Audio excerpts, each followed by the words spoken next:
हरि ओम तत्सत। गीता जी में भगवान और महापुरुषों की सधर्मता,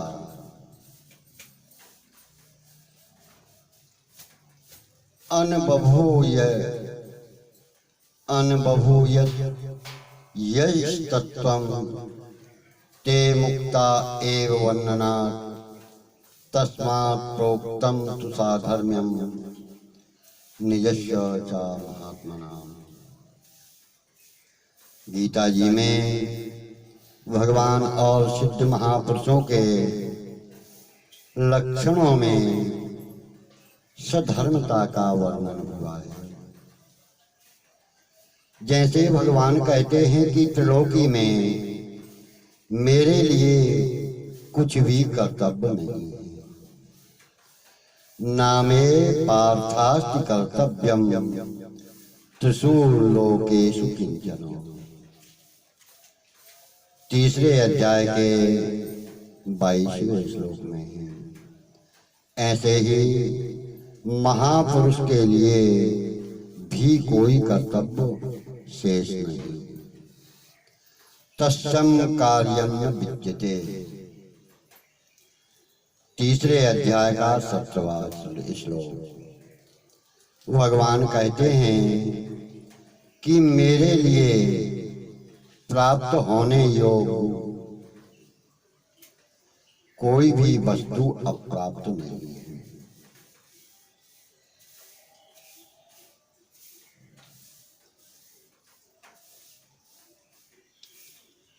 नानवाप्तव्यमवाप्तव्यम। तीसरे अध्याय का 32वां श्लोक। इसी प्रकार महापुरुष का भी किसी प्राणी के साथ किंचन मात्र यानी अंश मात्र भी स्वार्थ का संबंध नहीं रहता। जो महापुरुष होते हैं वह अंश मात्र लेश मात्र भी किसी से स्वार्थ का भाव नहीं रखते। यानी किसी से, किसी भी प्राणी से कुछ भी लेना उनको शेष नहीं रहता। ना चास्य सर्वभूतेषु कश्चित् दर्शो विपाश्रया। तीसरे अध्याय का 18वां श्लोक। कर्तव्य और प्राप्तव्य न रहते हुए भी भगवान लोक संग्रहार्थ कर्म करते हैं। भगवान कहते हैं कि यदि मैं सावधान होकर कर्म ना करूं तो ये सब मनुष्य नष्ट भ्रष्ट हो जाएंगे और मैं संकरता उत्पन्न करने वाला तथा सारी प्रजा का हनन करने वाला बनूंगा। तीसरे अध्याय के 23वें-24वें श्लोक में इस प्रकार भगवान महापुरुषों को भी उसके अपने लिए कर्तव्य और प्राप्तव्य यानी कर्तव्य करने पर फल की प्राप्ति न रखते हुए भी तत्परता पूर्वक लोक संग्रहार्थ कर्म करने की आज्ञा देते हैं। कार्याद्वी ध्वंस तथा सक्तस चिकीर्षुर लोक संग्रह। तीसरे अध्याय का 25वां श्लोक। अतः वे भी आसक्ति रहित होकर लोक के हित में, संसार के हित में कर्म करते हैं।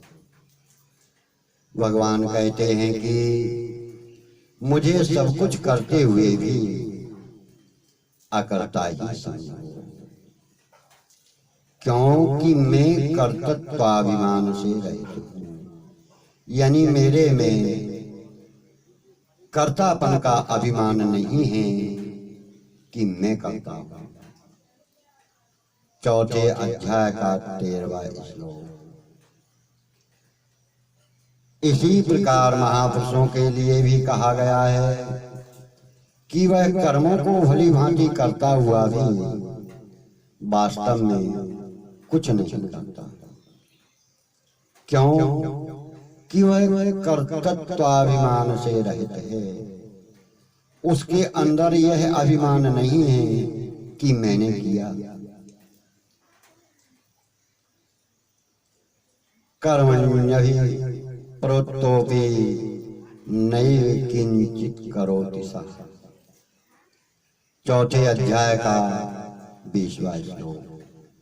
भगवान कहते हैं कि संपूर्ण कर्म करते हुए भी मेरे को कर्म लिप्त नहीं करते, यानी कर्म मुझे बांधते नहीं। नामाम कर्माणि लिप्तन्ति। चौथे अध्याय का 14वां श्लोक है। और इनके फलों में मेरी स्पृहा यानी फल प्राप्ति की इच्छा भी नहीं होती। नामे कर्म फले स्पृहा। चौथे अध्याय का 14वां श्लोक। इसी प्रकार महापुरुष को भी कर्म बंधन में नहीं बांधते, लिप्त नहीं करते, ना विद्यते। ये 18वें अध्याय का 17वां श्लोक है। और कर्मफल में भी उनकी स्पृहा नहीं होती।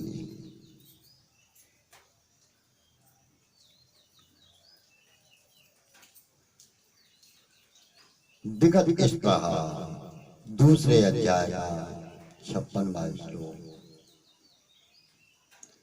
पुमांस चरति निष्प्रहा, दूसरे अध्याय का 71वां श्लोक। भगवान स्वभाव से ही प्राणी मात्र के हृदय शुद्धहम सर्वभूतानां, 5वें अध्याय का 29वां श्लोक। इसी तरह महापुरुष भी स्वभाव से संपूर्ण प्राणियों के हित में प्रेम रखते हैं। सर्वभूत हिते रता, 5वें अध्याय का 25वां श्लोक और 12वें अध्याय का 4वां श्लोक। भगवान ने अपने आप को तीनों गुणों से अतीत यानी बताया है। मामेभ्या परमव्यय, 7वें अध्याय का 13वां श्लोक। इस प्रकार महापुरुष को भी तीनों गुणों से अतीत कहा है, यानी सतरजतम तीनों गुणों से महापुरुष भी रहित होते हैं, दूर होते हैं। गुणातीतः स उच्यते, 14वें अध्याय का 25वां श्लोक है। भगवान कर्मों में आसक्ति रहित, यानी कर्मों में उनका ममत्व लगाव नहीं होता तथा उदासीन के समान स्थित रहते हैं। और उन्हें कर्म इसीलिए बंधन में नहीं बांधते। उदासीन अवदासीन शक्तम तेषु कर्मसु, 9वें अध्याय का 9वां श्लोक। इसी तरह महापुरुष का भी कर्मों में राग यानी प्रेम नहीं होता, अतः उनको भी कर्म इसीलिए बंधन में नहीं बांधते।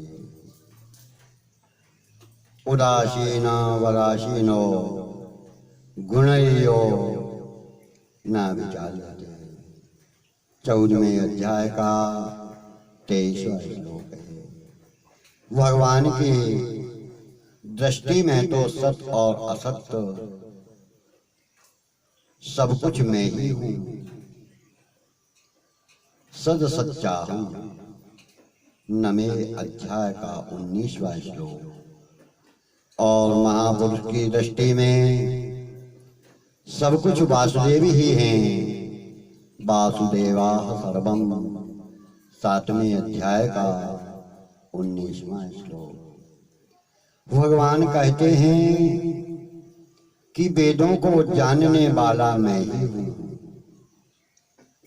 वेद विदेव चाहम, 15वें अध्याय का 15वां श्लोक। इस तरह महापुरुष को भी वेदों का जानने वाला कहा गया है।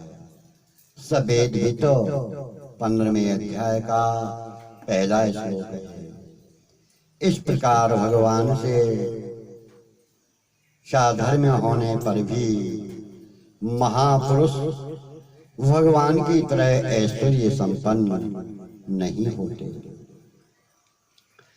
पूर्ण ऐश्वर्य तो केवल भगवान में ही है। ऐश्वर्यस्य समग्रस्य, विष्णु पुराण में जगत की उत्पत्ति, पालन और संहार का कार्य भी केवल भगवान द्वारा ही होता है, महापुरुष के द्वारा नहीं होता। जगत व्यापार वर्जन ब्रह्म सूक्त में दिया है। भगवान और महापुरुष के लक्षणों में साधर्म यानी एक साथ धर्म बताने का तात्पर्य है कि अनादिकाल से स्वर्ग, नरक और 84 लाख योनियों में भटकने वाला साधारण प्राणी भी मनुष्य जन्म लेकर उसका सदुपयोग करे तो परमात्मा के जो लक्षण हैं वे ही लक्षण जीवन मुक्त होने पर उस साधक में आ जाते हैं। जो उन्नति ब्रह्मलोक तक जाने पर भी नहीं होती, वही उन्नति जीव मनुष्य शरीर के रहते हुए प्राप्त कर सकता है।